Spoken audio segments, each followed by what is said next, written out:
This is a crazy world of humans. Our ancestors would not recognise what it has become, but there are similarities. Our ancestors were controlled by an elite group made up of royalty and religion. Kings, queens, bishops and landowners told the masses what to do.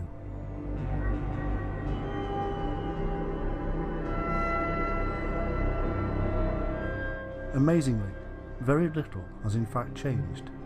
The difference is, we believe we are free. In truth, there is no freedom. In truth, you and I are controlled, manipulated, and cajoled into action or inaction. We are bled dry of our money, time, soul, and life.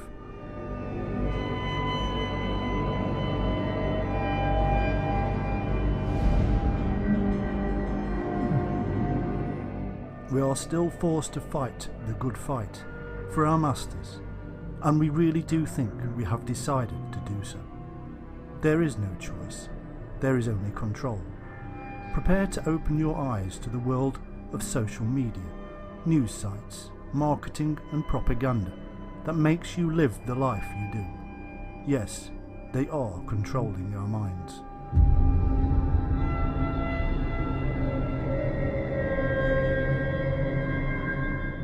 This is an economic world. It is structured around money, and anything that gets in the way of the machine is more often than not moved or eradicated. There is no room for anything to oppose this. Each one of us is in the system, whether we like it or not, and we believe there is often precious little we can do about it. But how did all this begin? And who was the originator of the system?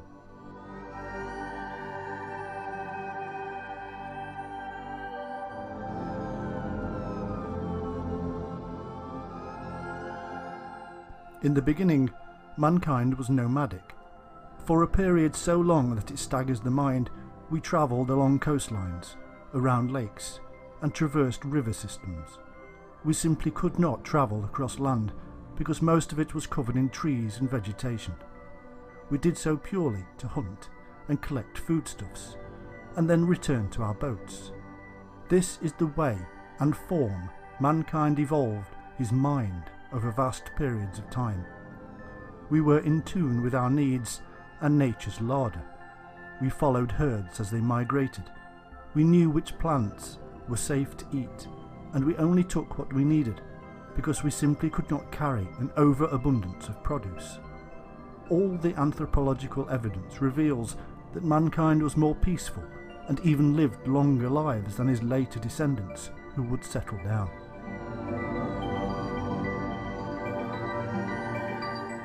Eventually, it appears that populations grew and nomadic cultures began to partly settle down. These settlements were probably originally staging posts for extended stays during winter or other such times, and eventually the rot set in.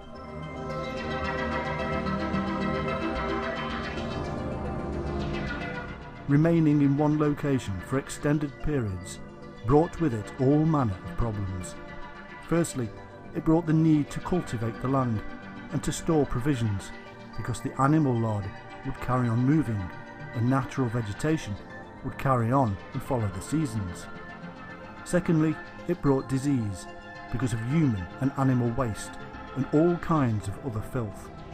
And thirdly, it brought strife in ways that the nomadic smaller groups would not have foreseen. These settlements would be attracting more and more people into one single location, forcing people together for longer and longer periods of time in cramped and rapidly unnatural environments.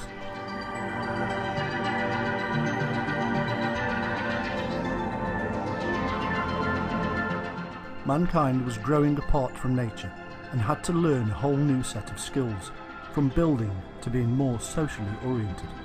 Structures of wood and structures of society brought with them hierarchy and alpha dominance in a different way to the previous nomadic lifestyle.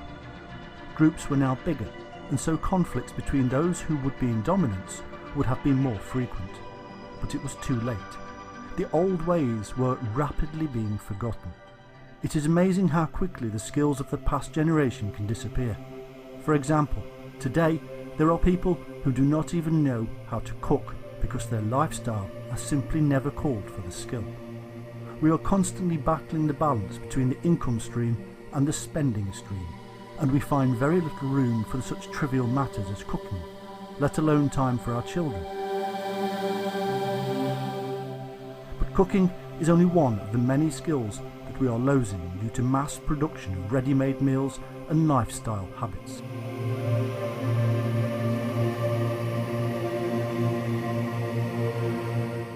Eventually though, our newfound settlements had to find ways to deal with their new social problems, and the mind of man has a unique tool for the purpose: imagination.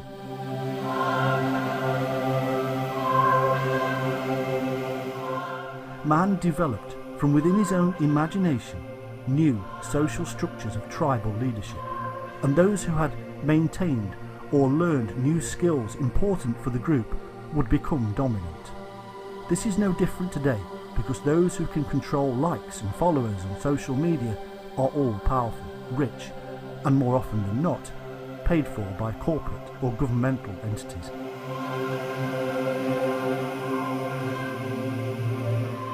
In past times, these were not always the strongest and best fighters or hunters, but more often than not, those who knew how to heal and gel the community, people who influenced others, recognised the similarities.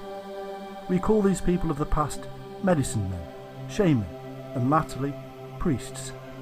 As the Old Testament so eruditely informs us, it was the priesthood who would guide the people and even crown kings. The royal family of England is still to this day crowned by the Church as a direct result of this same ancient power structure, uniting religion and state over the people. And today these groups utilise all the modern methods to maintain their power. Millions are spent on public relations experts, news coverage, and social media to keep our elite in power.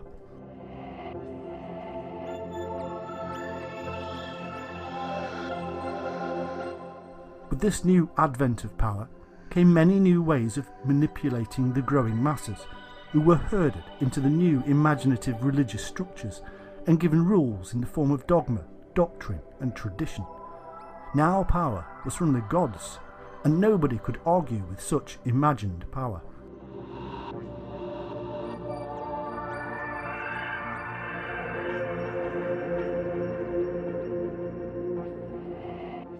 The knowledge of navigation, of the stars, of the seasons, and of course, of the reality of the mind of man became powerful tools in the armoury of the church. To know the seasons enabled the priest to appear magical and in touch with God. To know how to read the stars for navigation enabled the tribe to trade and invade. To know the mind of man allowed the priesthood to manipulate and control. All of this was truly a powerful knowledge. This knowledge was passed down within the brotherhoods in symbolism, latterly in texts, and certainly in tradition. And today that knowledge has become so powerful, it is used to control billions of people without them even suspecting it.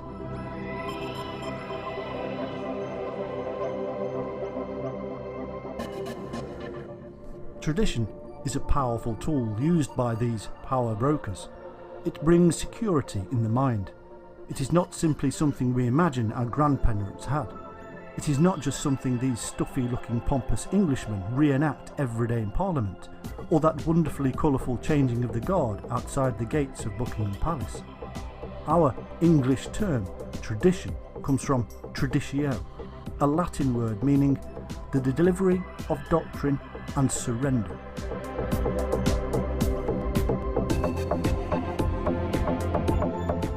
But more pertinent to us, it means something handed down.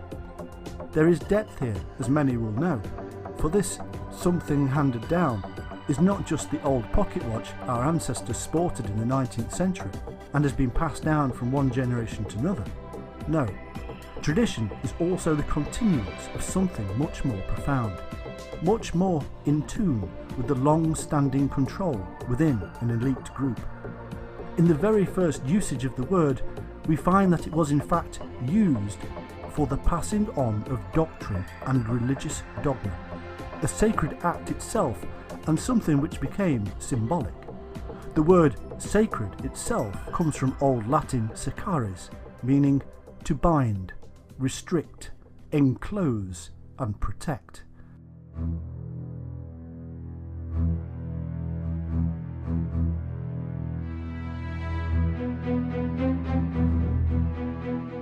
And this is where much of the truth lies, in symbolism and sacredness, for both are binding and surrendering to something being passed down. The acts of those parliamentarians and the guard at Buckingham Palace are symbolic and sacred acts, representing something other than the physical and literal things we see. The same is true of religious tradition. There is no truth that the taking of the bread and wine at the Eucharist ritual, a tradition seen across the world, actually is the body and blood of Jesus Christ. No, the act is symbolic and solemnly reminds the religious initiate of the fact that he is part of a greater Christian brotherhood, that he is accepting Christ, and that his body was broken and blood spilt for us, and that he is a continuation of a long line. Whatever one's opinion on that religious act, the fact remains that it is a very powerful tool for reminding the masses of their place in the world, and via an act that is emotionally strong. This is a manipulating tradition, kept alive to keep the sheep in the fold.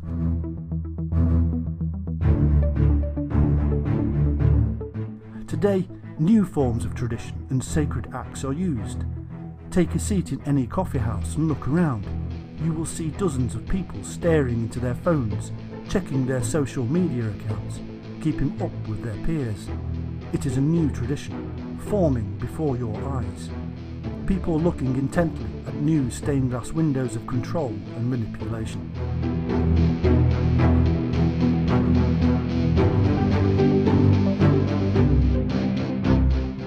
As we can now see, tradition can be a very strong device when allied to emotion, and psychologists have discovered that allegorical tales are very often absorbed better than any literal telling. The same is true of social media and fake news. Because it is written, it must be true. Because there is a meme, it must have some truth, surely.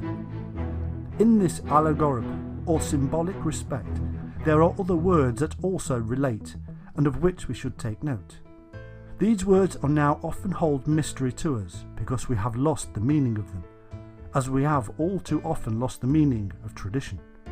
Myth, fable, story, tale, all these and more are used in the traditional way to pass on hidden or esoteric knowledge from one generation to another, and this is a tradition going back in time for thousands of years, the custom of the storyteller, whose job it was to keep alive the truths of the tribe.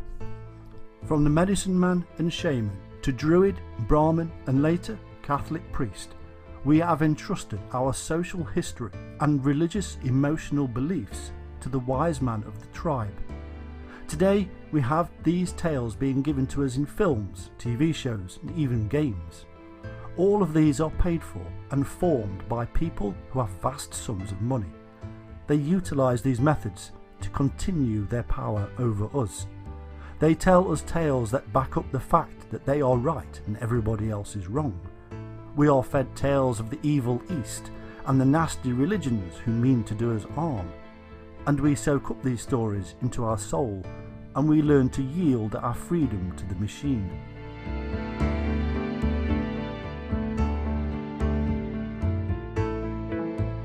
These incredible and intuitive traditions then emerged from early man and his understanding of the world around him and how he survived.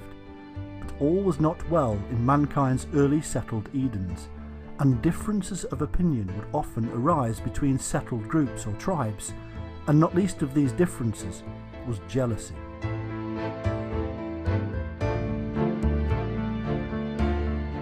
This distinctly negative element of the human mind would involve jealousy over land, produce, mates, and of course the still relevant modern problem of jealousy over holy sites. However, trade also played a big part in the greater mix, and so tribes grew steadily more and more wealthy in terms of possessions, as each area had its own special supply of salt, gold, animals, plants, and even access routes to the more distant lands. This was the birth of our modern system many thousands of years ago, built upon an unnatural desire to remain in one location, and it also built upon the natural desire to be the best, one of the strongest evolutionary drives. These same drives within us feed the selfie culture, taking photographs of ourselves to prove to our peers that we are the fittest of the species. We have the best clothes, go to the best places, have the best mate. We are wealthy, happy, and let's be honest, completely faking it.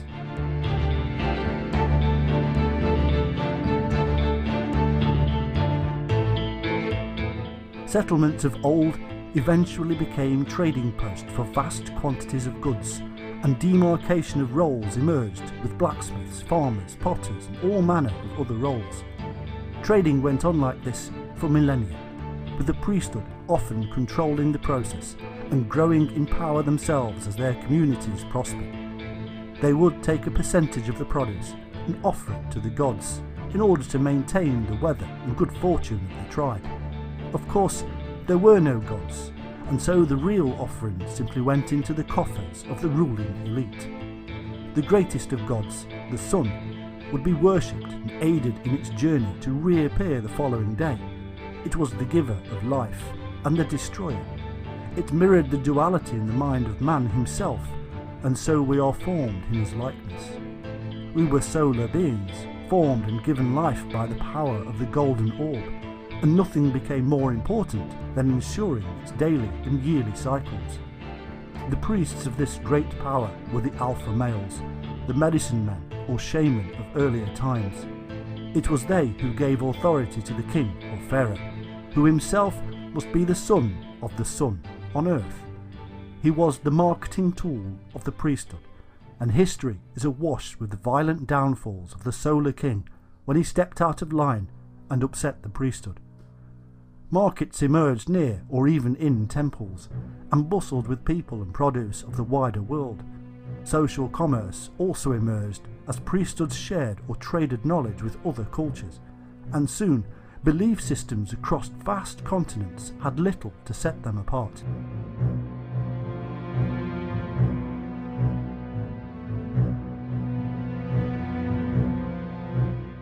Much of this knowledge or tradition was very important and of value to the community, and involved knowledge of astrology and astronomy to enable them to predict the seasons and for navigation. As the power base of trade grew, so the ability to navigate became extremely important, and as the majority of the population had forgotten how to do this, it emerged as a special knowledge, guarded closely by the elite. Control of the trading markets, both of the land upon which it was carried out and the navigation required to operate it, grew so powerful over time that the priesthood would do almost anything to maintain control. This is why much religious literature is awash with rules and regulations for trade and commerce. The system of trading eventually needed organising differently because of lies. It all began because of a deceit, and it remains pretty much the same today. At the market, a thing called a promise emerged, whereby a man trading a goat for a pig would promise to bring his goat the following day, only to fail in his promise. The priesthood or leader who controlled the process realised that some new system was needed to come into play, and so created money, from the word moner, meaning to warn.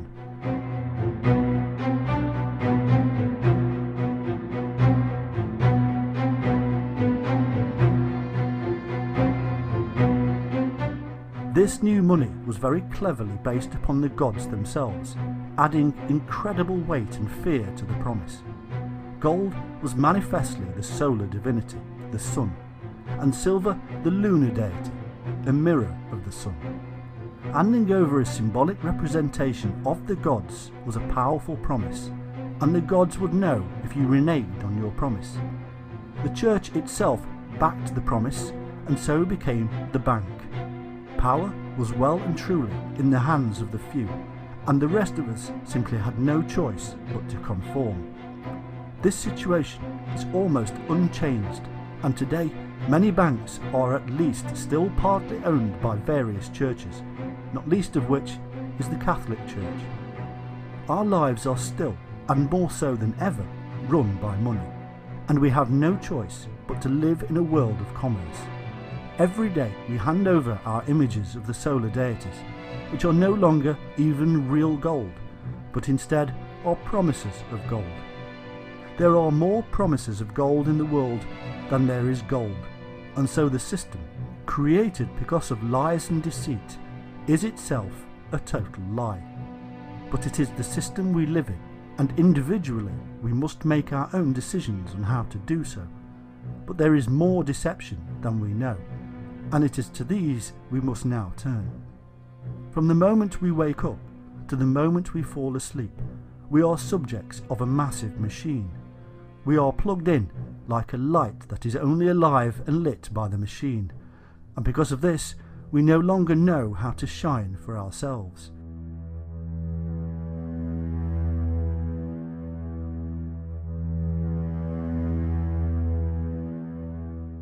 But many do not realise that the machine in fact feeds from us, using our energy to capture and grow the machine that in turn captures more and more people hourly.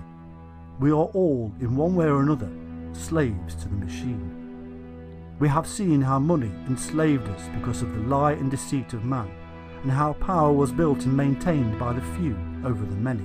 Today, it is the driving force of society. Every single one of us must sell something to get money, whether we sell our skills, services, products, or even our very soul. We all must constantly sell to earn. And because everybody is selling to everybody else, we must also buy. In our overpopulated world, full of people who no longer know the skills of basic survival, we must buy the basic products such as food and even water. But man has used his unique imagination to make better and more imaginative food and water, or so we believe. In fact, we dress up the ordinary and use our own inbuilt psychology to convince others that this added value is worth the extra money. We place a clever label on a bottle, add mystique, and then charge a ridiculous amount of money for what is basically a free product of the earth that we can no longer have access to as individuals because of the society we have created. We do the same for all manner of goods. In addition to this, we also create product or services that we do not need, and again add value or perception that we want to buy into. In order to understand how we are led down this path, we must see into the mind of the marketing man. Many marketing men will tell you that they need to understand the product or service in depth. This is true only in the sense that the marketing man needs to know to whom the product has to be sold. He defines the primary market sector and then secondary sectors, and very often will have multiple level campaigns. Let's take an example. Let's assume we need to sell a product to children. There are a great many ways to the market, but our purpose here is to see how we, as humans, are manipulated into action, or sometimes inaction. To sell to children, sometimes we may need to go through the desires and perceptions of the parents. However, let's assume we are targeting the children themselves. Firstly, we have to assume a product, and for this simple illustration, let's assume a new candy bar. In the first place, we have to make sure the packaging is right. Our inner desire to eat candy is in fact perfectly natural and is based upon the need for fruit, which of course feeds the body's need for vitamins and glucose. Unfortunately, the candy bar overfeeds us sugar and not glucose or vitamins, and so defeats the object, and in fact simply leaves us craving more because our body, firstly, is not getting what it needs, and secondly, there are often chemicals within the bar that are short and long-term addictive. So this knowledge of the marketing man simply dresses up the candy bar to look like fruit or whatever natural product or part of our diet it is replacing. In addition to this, there is the hormone process, which must be taken into account. The different ages of man produce different levels of hormones. When we are younger, our natural drives and desires are stronger and more acute. This means that when we are younger, we are more primary, and so primary colours, shapes, sounds and smells are used. This is of course a generalisation, and not every individual is the same, and this is indicative of how we are all placed into boxes throughout our lives, creating more unnatural states of existence and distancing us yet further from our own intuition. The marketing man's statistical data does in fact reveal that these uses of primary devices on children and young adults consistently delivers good results. The reverse of this is often true of the elderly generation, who prefer more pastel colours and softer shapes and sounds. We can see then in this simple demonstration how we can again fall into the traps of lies and deceit by our own hormones, desires and drives, and the manipulation of the machine. This manipulation has been in existence for thousands of years, and mankind, from the priesthood to the state, has learned how to use this to control us. The common folk of Europe, who were kept humble and illiterate for generations, were fed mass propaganda in stained glass windows and with the pageantry of state occasions. All of this and more fed the story chosen by the elite few to the masses, and the masses absolved themselves of responsibility by following. The next element our marketing man must include is a thing known as a branding device. This is not necessarily a corporate identity, as corporations have many products, and each one must have its own branding identity. If we take our fictional candy bar, it may very well carry the corporate logo, which is a symbol of the corporation. This can add value to the product if the corporation has a strong identity and can pull upon the emotions of the individual purchasing the product with the tribal sense of loyalty, brand or corporate loyalty. This is the exact same as loyalty to the church or state, and again absolves the individual of responsibility for what he is eating, or indeed feeding to his children. This absolution is false, as we all hold responsibility for our own actions. Just because a corporation is big and has been around for a long time does not mean that it is perfect. Far from it. The corporation is still run by humans out for greed and growth. We tend to forget that several big brand companies in fact started by selling us drugs or making weapons, and many still do. The emotions and ties of the corporation must firstly therefore be ones of trust in the corporation and its products.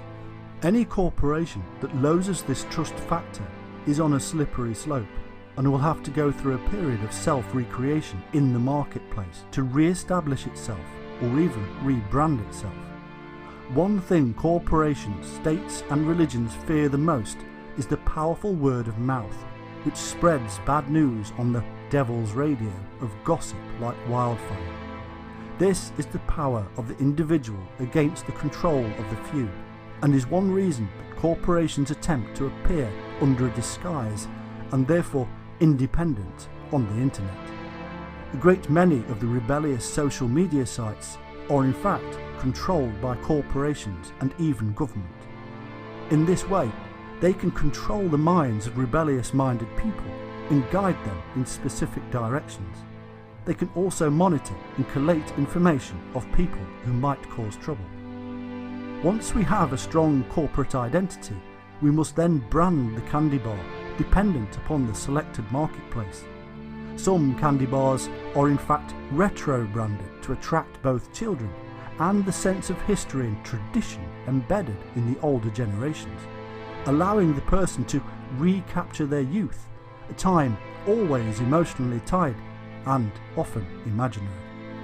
The branding of a product will go through a series of market tests with a specifically selected group and the results collated.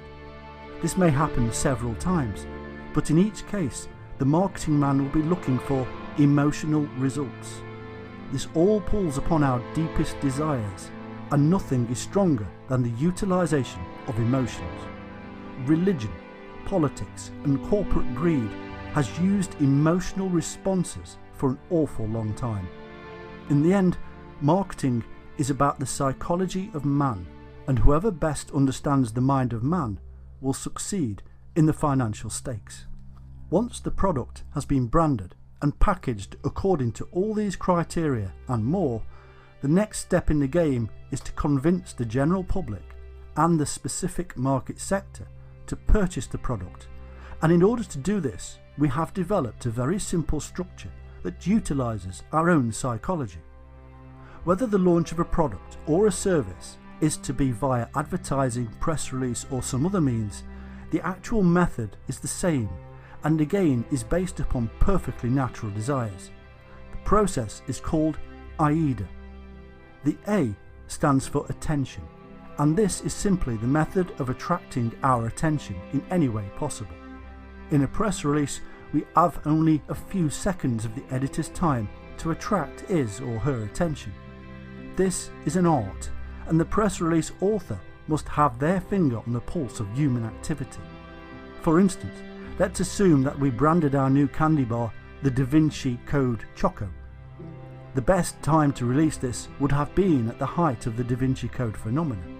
It would have firstly made an interesting tale for any news editor, but secondly, it would have pulled upon the tribal desires of humans to be part of the wave, in the same way exactly that a bird changes direction when the flock moves. This is an inbuilt evolutionary protection device, and it is now being bastardized by the marketing man. It is enticing us into a dream reality based upon nature and manipulated for the desire to be the alpha dominant species. We turn this knowledge against ourselves and end up as extensions of a statistic, dehumanized, sterile, and eventually unhappy because our desires are in reality not fulfilled. Follow a dream and you end up in a dream. Grabbing the attention of the individual, regardless of genre, is the first and most important part of marketing. Breaking down the psychology of the prospective clients and the age, sex and cultural background are important to understanding how best to attract attention.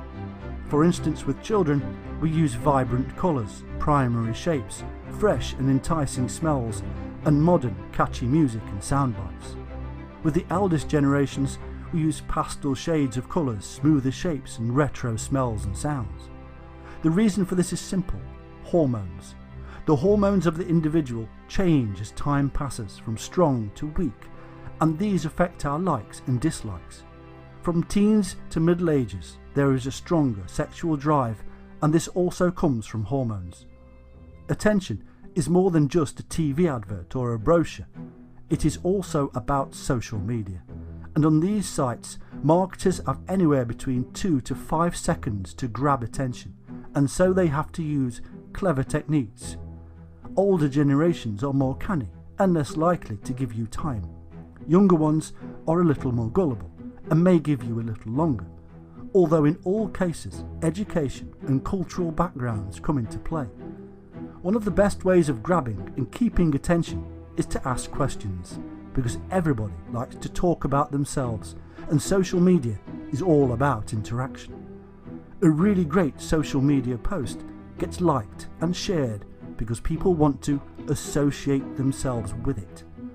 Pulling on these natural inbuilt neuroses has always been a standard controlling tool, like listening to confession. It is more than just our liking to reveal our own lives. It is also a confessional, and the confessed is handing over a large part of their lives and connecting at a deeper level to the salesperson. It is called being trapped. The I stands for interest. Once we have managed to catch the editor or consumer's eye with attention, we now have to keep their interest. This involves telling them a little something about the thing that caught their attention in an interesting way. This, more often than not, must include drama and theatrics. We have to write the copy in the correct, dramatically oriented fashion for the given marketplace. It is a little like our attention being caught by a sudden movement in the woods. We stop for a moment and look. If we don't see another movement, then we simply move on. But if we do see another movement and then another, then our eye remains and we want to know more. Again, it is all pulling upon the natural senses and instincts, and interest is simply more little attentions. The D is for desire. Once we have attracted attention and maintained interest in the prospective client, neophyte or purchaser, we have them hooked, and we keep them hooked by building their desire to buy our product or do what we want them to. This step means that we have to create such a desire to buy the product or service that we have them in a virtual stranglehold. They must overcome their own cravings and urges to deny this stage, and that is difficult and almost impossible for a great many people to do, especially those who have no idea that they have been sold to in the first place. All of this is again based upon the strongest of human emotions. More often than not, for teenagers and upwards, this will include some form of sexual connotation, it being the strongest driving force. It may also be tribal, creating the desire to have what the rich and famous have, or indeed to be better than others and thereby stamp our perceived alpha dominance as the fittest of the bastardized species. This association will give people that talking point amongst their peers, so that they can show off how incredibly clever, rich, famous, individual, or just plain sexy they are by sharing it on social media. This creates an unreal world of perceptions around themselves, and gradually they forget who they really are and become an image of the marketing man's mind, the perfect fool. The final A is for action. Now that we've hooked the prey in with a dream world, we simply have to give them a way of achieving the dream for themselves. This is action, the how to get into dreamland. Today, with myriad ways of buying or joining in, such as telephones, shops, the internet, mail and email, there is a whole host of methods to access dreamland, and any seller who does not utilise all of these is missing out. We like to think we are stating our individuality by ordering online, where other fools drive to the shops, and yet it is just another method of accessing retail heaven. The real individual knows himself well enough to know better. In the end, the whole process reveals how easy it can be with this special knowledge to take from another. Create a dream and then sell it, and nobody realises that they are in fact buying into exactly that, a dream from within the mind of another. It is not reality, if indeed we can decide on what reality truly is anymore. It is not needed, it is just desired because of our bastardized social norm and position. We pay more for water in a fancy bottle than the worth of the bottle and the water, on all because it may have a French and classy sounding name. This water is shipped thousands of miles to get to your door, when all along there is water almost everywhere on this planet. We pay a fortune for a ready prepared plastic bag full of salad produce that meets our modern lifestyles, whilst all along we fill our gardens with plastic lights, barbecues and pretty plastic flowers. In parallel with this, people starve in the third world. What is reality? Ask a starving child and see if it is the same as your own perception, if you truly need a personal benchmark. Our reality is not true reality. It is not reality, and it is not needed. It is all self-perpetuating, a massive lie, and we are all, in our own daily lives, help to continue the cycle. We all make dreams and sell them to others, and then we end up believing them ourselves, and before anybody realises it, we are all living in a dream world that simply does not exist. Today, control of so many billions of people is only possible because of the internet. It has captured almost everybody, and because it is now so very mobile, it keeps a hold on us. It is like escaping the body and somehow jumping into another dimension. We stare like zombies into a world that can offer us anything we want, from buying almost anything, even sex, to showing ourselves off and emulating the stars. With the internet, we can do it all, but it is a dangerous world for the mind of man. The word man is derived from the mind, and this was the concept of man himself, that he was not the sum of his parts, but as the thinking processor unit behind the eyes. He was more than his legs and arms, for when they ceased to function, the mind remained. It was the very thing that set him apart from the other living, breathing beings on our planet, or so we believed. Man realised he was alive.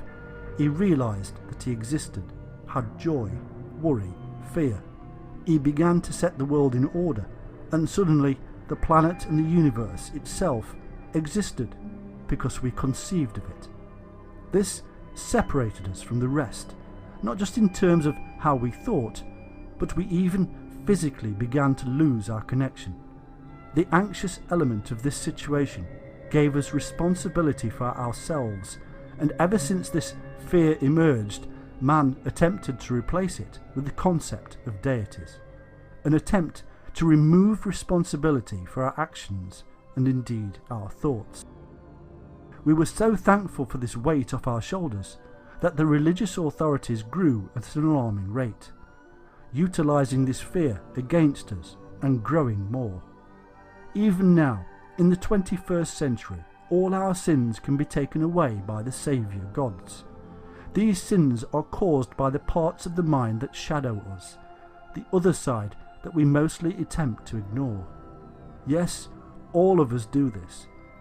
We all claim to be better than that, but it was not so long ago that whole nations were swayed into the land of shadows by a charismatic leader who drew around him mini-demons and set the world on a path of hellish destruction. Nazi Germany was created by and from the mind of man, namely Adolf Hitler. This one divided and neurotic individual gathered the knowledge on how to convince people of his outlook. All the tools Hitler and his cohorts used are exactly the same as those we know are still being used upon us today. The German people were not evil, they were human, and they were guided on a path by the shadow of another. Their evil sides were drawn out in the name of good and righteousness, and in the end, nobody knew what they were doing was itself evil, because they had forgotten themselves entirely. All judgments and responsibility had been taken away from them in the name of the state, and because humans enjoyed losing this responsibility, they were a happy people. Because of this happiness, this bliss in darkness, they could simply not understand why other nations did not want to join them. There is absolutely nothing new here at all. This is a constant cyclic human pattern that has occurred for millennia and occurs every day in everybody's life. We all tip out of balance in many ways and in many subjects. Today, all manner of weird and wonderful new religions are in fact emerging. It has always been the case that new religions emerge with each new generation, but normally this has been tempered by state and the existing power religion, as well as the speed of communication and travel. Now, most of these barriers are seemingly being sidelined by the internet.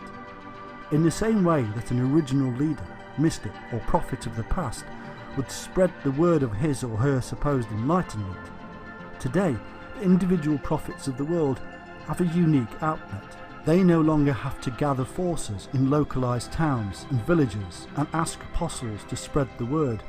Today they can forge ahead and spread their word via websites, articles, social media and email shots. Internet proselytizing is the new religion, and in this way there is something for everyone. Every emotional experience that is driven by every individual life and hormone is spread across the world, and so there are now millions of religions. These include alien worship in many guises, clairvoyance, spiritualism, strands of older religions, and more literal goddess and god worship of personality. There may be some truth in some of these, there may not, but evidence seems to now be subjective and unchecked, and certainly of a personal experience in nature. We trust in what we read and see. We read the experience of an individual on a website, And what reason do we have to doubt them? But do we know them? Can we really trust them? We have to remind ourselves of Adolf Hitler. We have to know who we are ourselves before we have the ability to know another. And beyond this, many of these new messiahs are in fact being paid to do what they do, to sell us a product, idea or philosophy. There is always a reason behind everything. Mankind is still ingenious and still grappling with each other to make money. We will often turn to almost anything to better our lives. The German people are not all a special race geared towards world domination, and policemen are not all dominating control freaks. All of mankind is capable of the worst atrocities, and all of mankind is capable of the greatest good.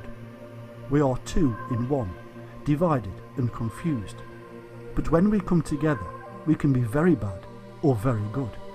We can rise as nations or societies and manifest every man's duality on a massive scale.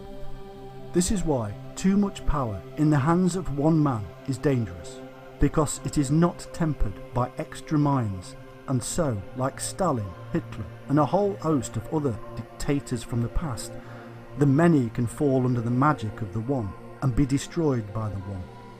Today we have a culture of political leaders using popularism to gain power, building power and dividing people. But we the people, at least, have the numbers on the internet to balance out any dictatorial element. But the power of the few naturally emerges from the mire, and we have major corporations controlling much of what we see, even if it is all an illusion. Search engines choose via computer programs which websites get listed, and so the true freedom we expect and perceive with the internet is not actually there. Wherever man finds a marketplace, wherever he sets up a stall, then lies and deceit quickly follow, because it is within our nature, and the sooner each one of us realises that we have a shadow side, the better we will be to deal with it. The state reacts like a larger version of ourselves and will jump on lies and deceit where found or highlighted, and so more and more state control is the result. And because the state is a larger version of ourselves, it too has a shadow side, and it too lies and deceit. Why therefore would anybody hand over the responsibility, respect and life to state or religion, when they are manifestations of the divided mind of man? Don't. Now we have seen how our very nature, dreams and desires trap us and are used against us, for us and by us. Nobody can now claim to be free of all this, nor innocent of its abuse. But today there is yet another level of control upon us, and one in which we as human beings are rapidly becoming lost. It is a world of dreams in such an incredibly profound and stark fashion that we ought to be amazed that we have fallen into its gaping mouth. As the battle to beat everybody else has ensued, it has brought all manner of imaginative inventions. These are forms manifested from within the mind of man, and here is an issue because one thing is sure: the mind of man is divided and at odds with not just itself, but everybody else, and now nature too. We all constantly fight intense battles inside our minds. We argue with ourselves as if there were two of us. We argue on an hourly and daily basis, trying to reason through mundane issues, but also more emotive concerns about life and death.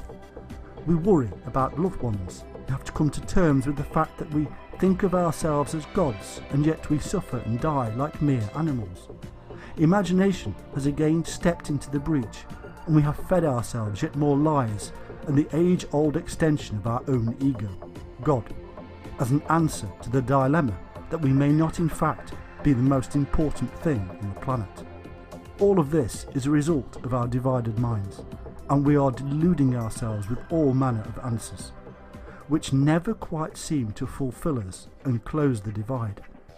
Until we fully accept what we really are, we will go on creating new realities.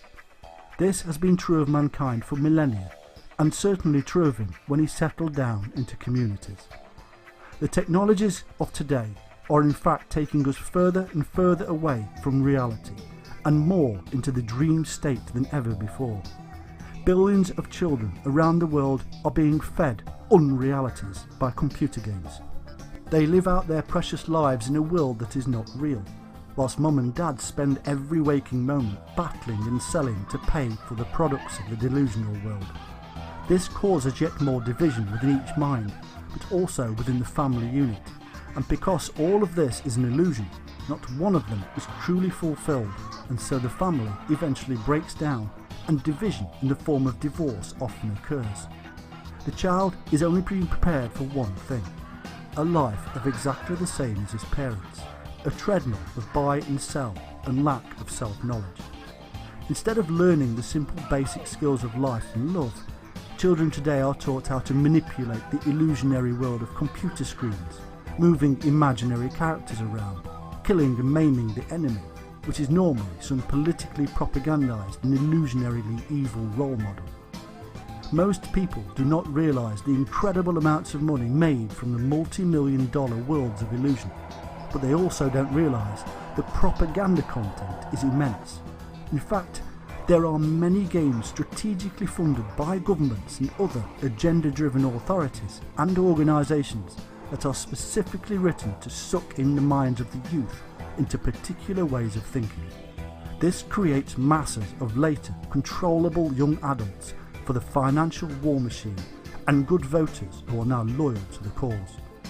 We are all pawns in a game that has gone out of control, because it is a life spent in an illusionary world with nobody specifically controlling it.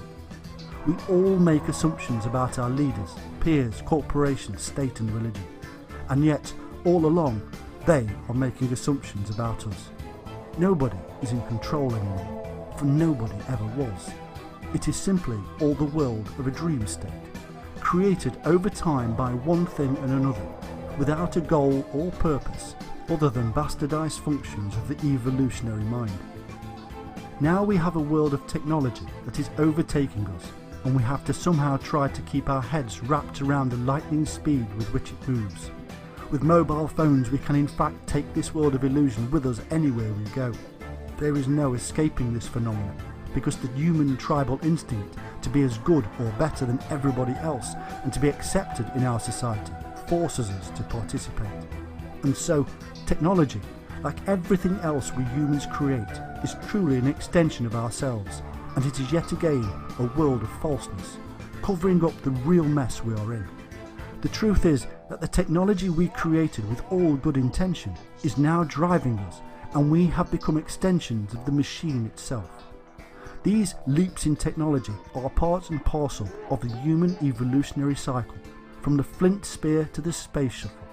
We cannot stop them, but we ought to be aware of their effects upon the human mind.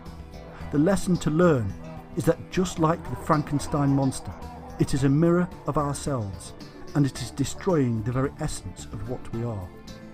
All of this is why even now, in the 21st century, we remain stupid humans who constantly battle with each other, because we are forcing ourselves away further and further from the truth of what we really are. We have created a world of imagination in which we can live out a dream life, and to pay for it, we live in hell. Individualization is part of the problem in the West. The Western world has found itself to be a mass of individuals with little comprehension that their own interaction with each other and existence itself actually has cause and effect. In the Orient, especially India, we often find a very different reality.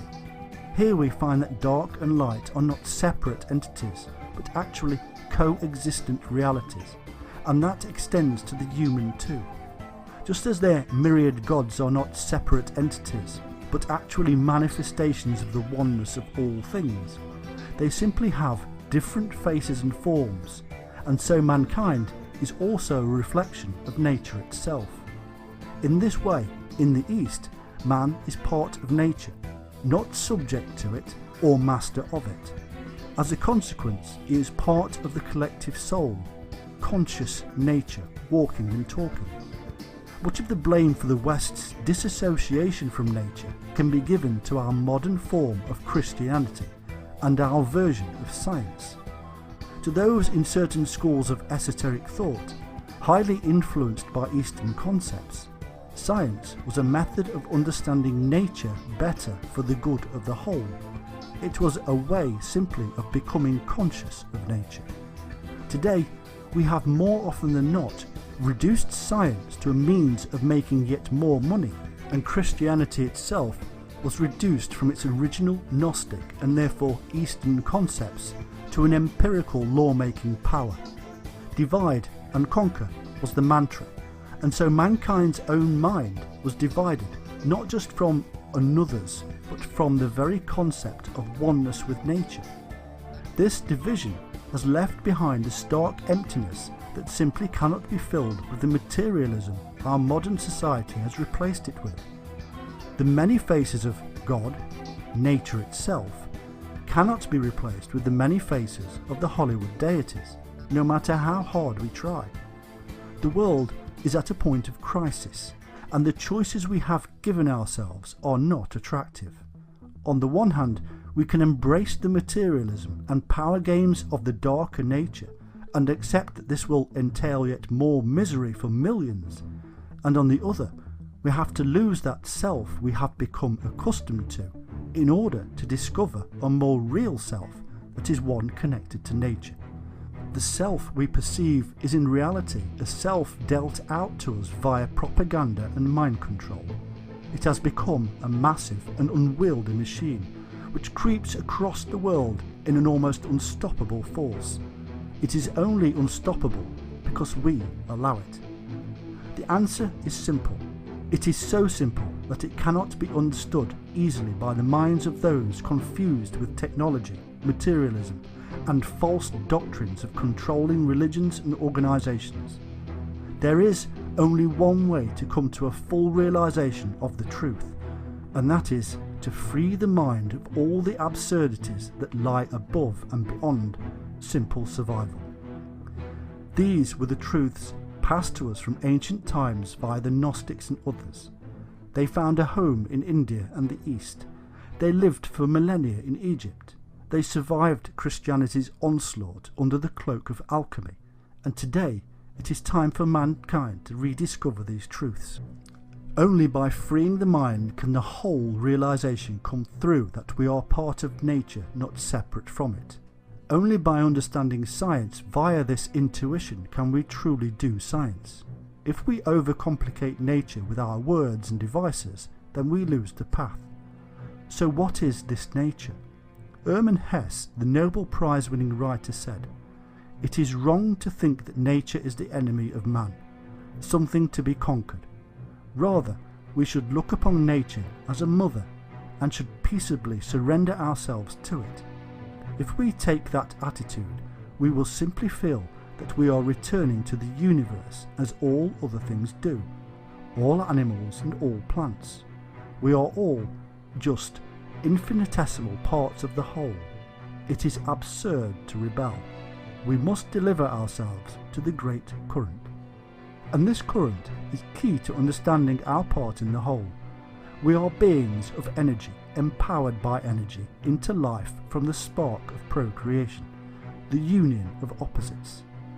Even greater psychological empowerment comes from the same pattern as the physical world, the same spark and pattern of nature mirrored in the mind. It is the Gnostic and Eastern concept of uniting dark and light, the left and right within our very minds. Not being divided, but being whole within ourselves and truly and emotionally connecting therefore to the wholeness of nature itself, because we will have achieved what nature itself drives for: balance. The fact that the dominating Western powers have promulgated a divisive concept of the persona or individuality has caused a sickness in our society and the way we see the world and our existence. We view all things as separate, and thus we report on them as such to each other and continue and expound the problem. Society, science, philosophy, and everything else becomes competitive instead of united. With the added incentive of the emotive creation of religion and belief systems, From whatever angle, we have yet further problems. And yet, nature has remained the same. Our nature is still inside us, still lurking beneath these human creations awaiting discovery. But everybody has to come to this realization in their own way. For the vast majority, these truths will not reveal themselves through words, which are often masks for lies, unless those words depict a symbolic journey or quest. It is highly unlikely the truth will be found in the small screens of the mobile phone. Once we have balanced our minds with regard to our desire for gods, we will be free of the desire to emulate them, and so we can turn to higher things. The time is now to go outside and observe nature in order to understand the inner nature. You will see that nature itself, whether tree, cat or dog, does not live its life according to what happened yesterday or what may happen tomorrow, but simply lives now. Nothing that happens on social media matters to nature. If we constantly worry about what happened before, then our imagination will take over our mind and feed us a list of possible and often negative assumptions about the future. The power of understanding nature for us is no different to that seen by our ancestors. It was magical to be able to read a pack or herd, to predict the seasons, to know exactly what to say or do for a loved one at the right time. But more than that, it was ultimately fulfilling. Such connection to nature that only openness can bring releases an energy so profound there is no method of expressing it in words. This sense of unification enlightens the soul, it brightens the day, and makes the night a sound sleep. It gladdens the heart, for it reaches to the very centre of ourselves. It reconnects nature with nature, and we become conscious of it and in awe of its power. Nature holds the secret to great power, and we must wield it with love. Today, our science is coming full circle and revealing to us that we are part of the whole. For over 100 years, science has reduced all that we have observed into names and categories, and experimented with them as if we were gods. We did not try to live with our world, we tried to use it for our own ends. It was man against nature, not with it.